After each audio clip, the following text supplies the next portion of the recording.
Gandang morning po sa inyong lahat. So ngayong linggo na to, nag-umpisa na naman tayo Lunes. Umulan na naman, umagang-umaga pa lang po mga kasari.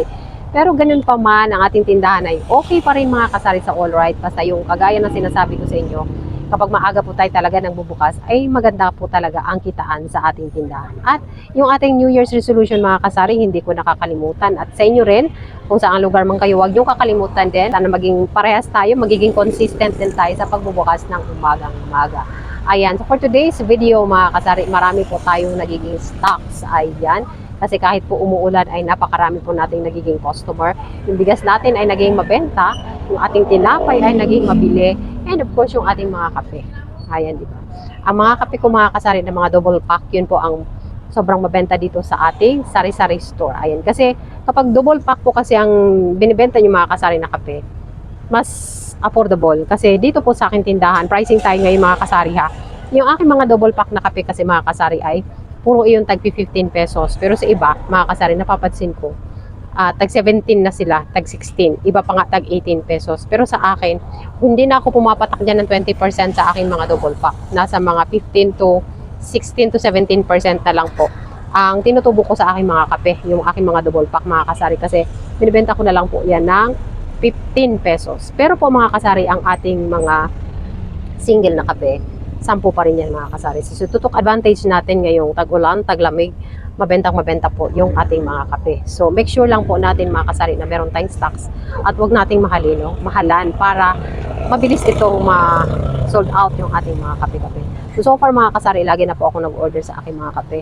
Sobrang mabenta po dito sa aking tindahan. So ano pa ba ang mabiling-mabili ngayon dito sa ating tindahan? Of course, yung ating itlog. Yung si itlog ko mga kasari, alam nyo po, tumutubo lang ako dyan ng 30 pesos, 30 to 40 pesos per tray. No? Kung hino-wholesale naman sa akin, napatungan ko lang yan ng 20 pesos per tray. Yun ang aking itlog. Kasi minsan, may bumibili dito na ano lang, na gusto nila per tray kasi nakakamura po sila. And yung retail natin mga kasari sa ating itlog ay ganun pa rin. Yung medium natin ay 10, yung large natin ay 11 pesos. Hindi pa po talaga mababa si itlog. Ganun pa rin po ang kanyang pricing. So, napapansin mo ko mga kasari kapag ikaw ay may sari-sari store, kung yung puhunan mo ay sadyang hindi ka tamtaman, no? Hindi ka talaga makakabili ng maraming stocks kasi nga, ang mga puhunan nagpagtaasa na mga kasari, hindi kagaya noon na may 5,000 ka lang na puhunan, pwede na panimula sa inyong tindahan.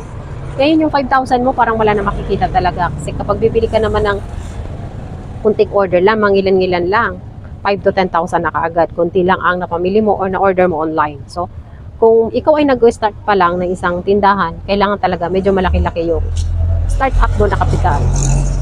30 up. Ayun, para sa akin, 30 up, pwede na po mga kasari. Kapag meron ka pa mga sigarilyo mga kasari, sobra, ayun pa, dagdag pa yan. Sobrang mahal talaga ng mga sigarilyo ngayon. Isang rim lang ng sigarilyo, nasa 1,000 plus na, 1,400, 1,500, o diba? 1,200, 1,300, 1,500, 1,400, mga ganun, isang rim pa lang yun. Tapos yun, sinasabi ko na, yung kung ano lang yung mabenta mga kasari. Kung ikaw ay nag-uumpisa pa lang sa inyong tindahan, kung ano yung mabenta, yun lang muna. Huwag muna yung mga ibang mga slow moving. Yung mga fast moving like, ano-ano ba ang mga fast moving? Ayan, tip ko sa inyo mga kasari kung kayo nag-uumpisa. Unang-una dapat meron kang tinapay, noodles, itlog, yun, kape, yun. At kung speaking naman sa dilata, dapat dalawang klase lang ang mare-recommend ko. Ano ba yung dalawang klase na yun? Ang sardinas at ang corned beef. Yung dalawang klase lang. O, di ba? Yung pinakamurang corned beef, o kung let's say, nasa middle ka na lang, nasa medyo maganda-gandang klase, Argentina. Ayun.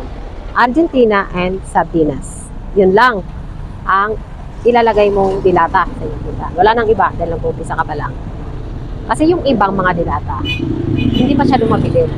Ang fast moving kasi mga kasari, tip na naman, di ba? Tip na naman, ang fast moving kasi na dilata mga kasari is yung sardinas and corned beef. Yun lang po, yun lang yun. Tapos, ang fast moving naman na noodles, syempre si chicken at saka si beef. Yung magkano lang po na yan, 880 lang, di ba? Pwede kayong bumili ng 20 parasong chicken, 20 pirasong beef. O di ba? Kasi tag 880 lang. O, tapos canton, pansit canton. Ano ba ang mabenta na pansit canton? Of course, si chili mansi at si calamansi, bihira lang ang nag-extra hot, bihira lang ang nag-sweet and spicy. So yung dalawang flavor talaga na mabenta ay si chili mansi and si calamansi, di ba? O yun, kapag ikaw naman ay nag-uumpisa pa lang, yung mga binabanggit ko na mga item, dapat yun ang mga fast moving, dapat yun ang magkakaroon ka ng stock. Isa pa, sumunod pa, syempre yung ating mga panluto. Suka, soy sauce, yun, betchin, asin, syempre bibili ka rin ng garlic, onions, di ba? Ganun, magic sarap. Yun, kapag ka nag-uumpisa ka pa lang mga ganung bagay, meron ka sa yung tindahan, mga kasari.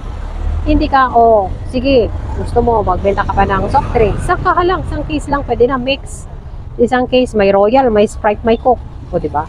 So, start up ka pa lang, kahit isang case lang, huwag mong damihan. Para marami-rami kang item na mabibili sa yung puhunan na 10 pataas. Ayun, 10 pataas.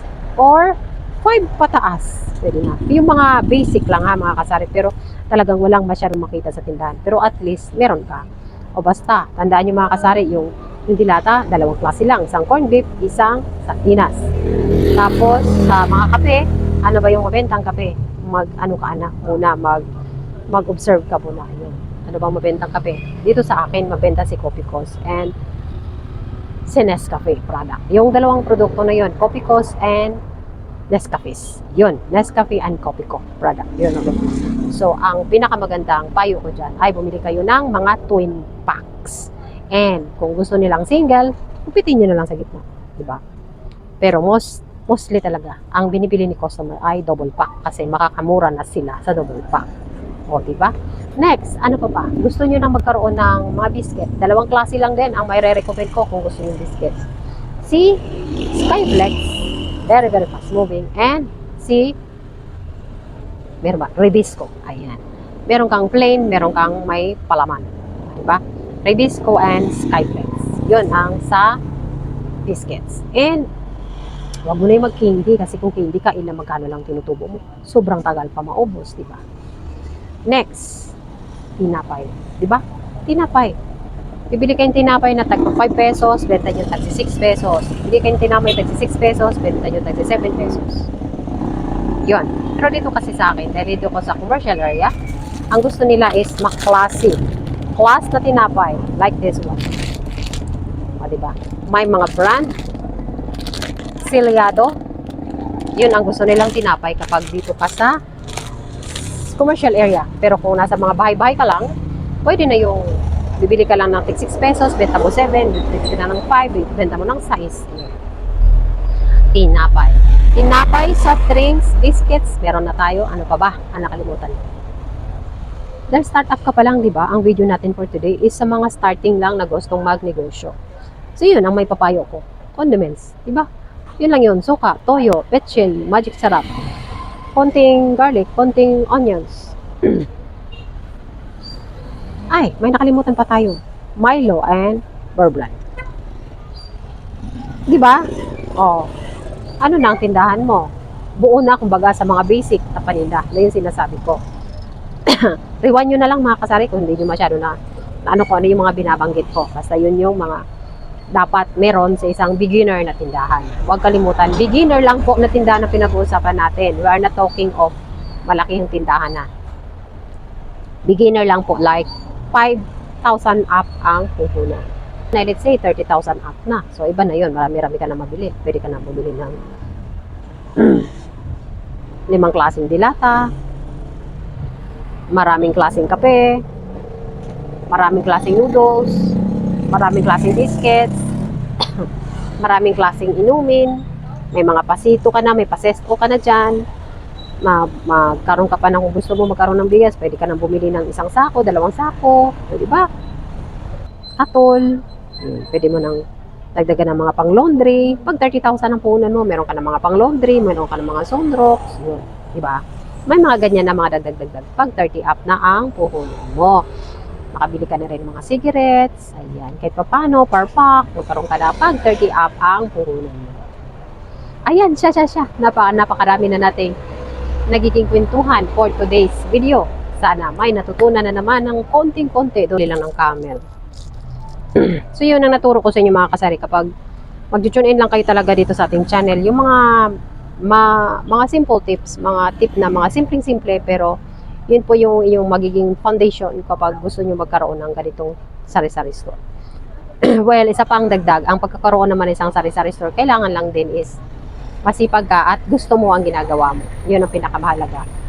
May sipag ka, masinop ka sa pera mo, kung magkakaroon ka ng benta mo, marunong kang mag-rolling, hindi na ibili mong kung ano-ano, later on, lalaki at lalaki ang inumpisahan mong 5,000 up na puhunan. Pero kapag bumenta ka ng konti, mag-SM ka kaagad, mag-Jollibee ka kaagad, magmamakdo ka kaagad, wala mapupunta ng tindahan mo mga kasari. Kasi ang isang sari-sari store, nandyan yan sa sinop ka dapat maghawak ng iyong benta. Kasi kung number 1 na masinop ka, dadami paninda mo. Pero kung masyado kang open ang kamay mo, hindi ganon, hindi close, walang mangyayari mga kasari. Yan, sana may natutunan sa ating mixing kwentuhan for today's video.